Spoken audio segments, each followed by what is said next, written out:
very common comment I've got on not just Telosa videos, but also on the Telo Trucks channel before we unveiled our interior was all about digital controls versus physical controls, especially in a lot of modern day EVs. People are used to seeing these big old iPads on the inside, and some people are okay with that. Some people like the simplistic, minimalistic interiors of the modern age. I'm personally a big fan because I love good software, and I think the bigger the screen, the more opportunity you have to get creative with software and design. But of course, not everybody's like me. A lot of people like things to be familiar and traditional and simple. So naturally, a lot of people who are watching videos on these new cars often bring up, why can't we just get an EV that is simple? Why can't we just get basic, bare bones interiors, just a few buttons, switches, and dials? Let's just go back to the way things were and also happen to make it electric, right? That would mean it's substantially cheaper and more affordable, and then I wouldn't have to worry about,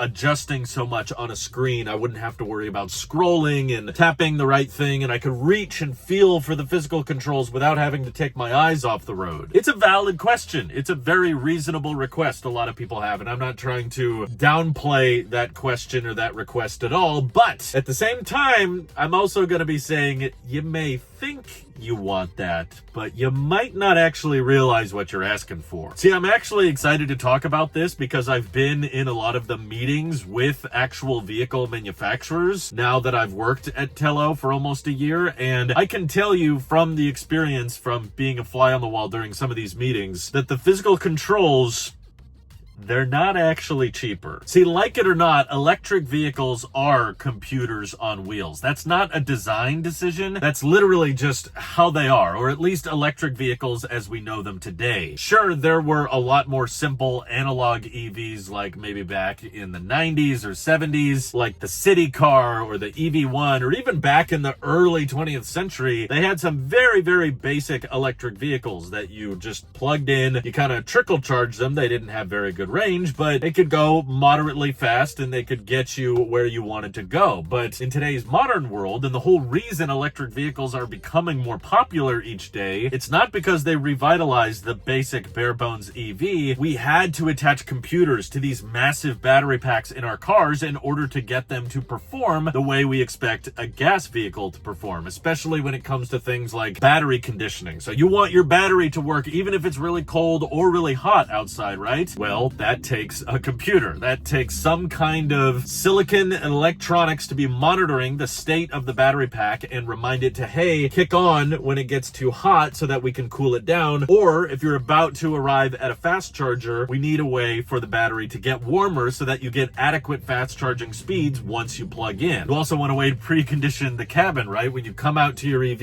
you want the climate on the inside to already be running so you're not inside a hot box like I am right now. I would turn the AC on, but I'm trying to keep the audio somewhat usable here, so that's why I'm just deciding to cook in this vehicle for now. But I think it's kind of funny that there's a lot of people out there that want a more traditional, basic buttons and dials interior, but they're willing to comment that on a YouTube video. So clearly you're using a screen of some kind, and my guess is most people these days aren't bringing maps around with them either. No, a lot of the time you plug in directions and you use your phone to navigate. So maybe you want to take the screen out of the car, but that doesn't necessarily mean you're not going to be using a screen. A lot of people are, of course, still going to be using GPS navigations, even in their older cars, I'm sure. I don't see a lot of people keeping their maps around these days and wanting to fall back to that more traditional way of navigation, right? And the truth is, when it comes down to the cost argument, which I think is a very common one, screens have actually gotten extremely affordable. I think a lot of people just have this association with larger touch displays being expensive because of the price of iPads, and Apple has kind of conditioned everyone into thinking if there's a large, multi-touch display, it must be thousands of dollars, right? Well, the components that actually go into making that iPad possible are actually not that expensive. Most of what you're paying for when you buy an iPad is that Apple ecosystem support. They're baking in a lot of the money that it takes to develop the software for that tablet, and all of the marketing and the research and development for those tablets, and the silicon that is all custom on the inside, which is not always the case with a lot of EVs. They're often using off-the-shelf parts or off-the-shelf CPUs and infotainment processors, which are not the same kind of GPUs or CPUs that you would find in a PlayStation or an Xbox or a high-end performance desktop computer. So when we're talking about building an electric vehicle, which is of course much larger and just requires much more components and parts than a traditional home electronic, the price of a 12 to 15 inch display on the interior is actually quite trivial. And the truth is, the reason Tesla is so dependent on the display in their vehicles is because they know they need one anyway for navigation and for troubleshooting the vehicle, by the way. They can pull up all of the issues the vehicle is having or seeing which way the coolant is flowing. Service mode is actually incredibly helpful for technicians. And if you did away with the display, you would have to have a different way to plug in and troubleshoot what's wrong with the car as well. So the display helps out a ton anyway. And as annoyed people get with Tesla removing buttons and removing dials and putting everything on that central screen, it is actually cheaper. We've reached a point in our supply chain where there are so many display vendors and there are so little custom little interior component manufacturers anymore that, especially if you're a startup and you're building a new vehicle from scratch, you save a ton of money by getting the part numbers down as low as possible. And that includes the exterior and the interior. So this is not just something I'm making up. This is something I've learned from being in meetings with other vehicle manufacturers. Straight up, if you're like, can we get a button here? Can we get a dial here? They're like, yeah, but it'll cost you. That just drives the price of the vehicle up more. And again, an electric vehicle, like it or not, is a computer on wheels to maintain the battery pack, to troubleshoot anything going wrong with the vehicle, to direct airflow on the display or monitor tire pressure sensors, and of course for battery preconditioning, for fast charging, setting charge limits. Of course, if you want a high range EV these days, most of them are nickel based batteries. Sometimes you want them to charge to full, sometimes you don't. All of these things are much easier to control and maintain through a dynamic user interface, which is really only achievable by display. If Tesla wanted to add a bunch of buttons and dials to their interior to replace all of these functions and features and just say,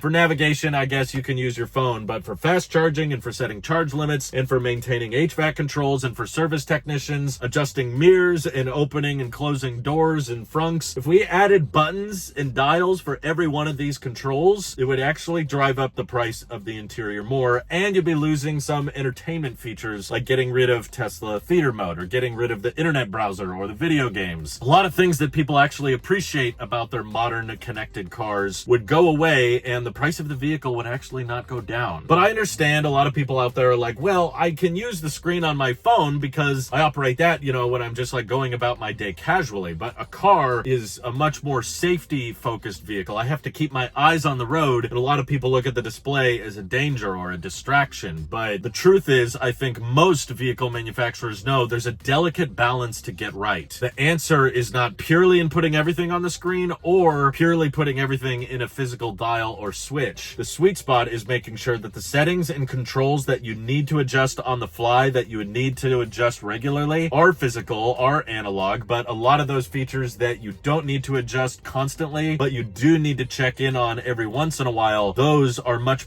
better to have in a dynamic user interface. And that's something the interior designers worked really hard on with the Tello truck, because there's a lot of fleet operators that are interested in our all-electric mini truck, so they cared a lot about having physical controls, but you still need to have a screen to showcase battery temperature, motor temperature, tire pressure monitoring. And there's just so much extreme levels of precision we can do with a dynamic user interface that you can change to be navigation, you can change to be battery information, or you can change to be media consumption if you'd like it to be. But you really can't go too far in either direction. If you go too virtual, you tend to tick off a lot of your customer base, but if you go too analog, that drives up the price of the vehicle. And in case you're wondering why legacy automakers seem to be very fine with putting buttons and dials everywhere, it's because they're already buying a lot of those parts and components in bulk. They're doing it for all of their gas vehicles. So once they just add an EV to their assembly line, it's really not that complicated because they're already paying a bunch of suppliers for all of these parts, buttons, switches, and toggles. But when you're an EV startup and you're just building everything up from scratch, if you can avoid having to buy millions and millions of little buttons and dials, that saves a lot, and you can pass that savings on to the consumer. So essentially, if you're wondering, like, why can't someone just make a really cheap bare bones EV that's not too complicated and not too expensive, I hate to break it to you, but with today's modern supply chain, thing, the closest thing to what you're describing is probably the Tesla Cybercab. SMC components, basically fancy plastic that is already painted when it comes out of the molds, bare bones interior, very, very focused on a display. And sure, maybe they end up selling one of those with steering wheel and pedals, but no stalks, no buttons adjusting everything on the display. That actually does save an immense amount of money. And honestly, I don't think you're going to be able to build an EV cheaper than that, because Tesla's got mass manufacturing down for electric vehicles better than anybody right now. And sure, it's a different story in China because they've got a whole different level of state help and supply chains in place. But at least in the United States, I feel like the Cybercab is pretty much as cheap as an EV can possibly get. And with the cost of labor and the cost of materials these days, you kind of hit a wall once you start trying to get below $30,000. Good luck trying to sell really any car, gas or electric, in the United States for under $20,000. Sure, in the used market, that's fair game. That's when you can start getting vehicles really, really cheap. But you're talking about building a brand new vehicle from the ground up. Insanely difficult to get prices that low. I mean, startups are trying, of course, to have a mass market appeal and make vehicles more affordable. But frankly, if I'm being honest, kind of $40,000, $30,000, that's kind of the limit for not just startups, but also legacy automakers as well. They have to have extreme scale and just insanely high volumes to get a vehicle to be profitable at sub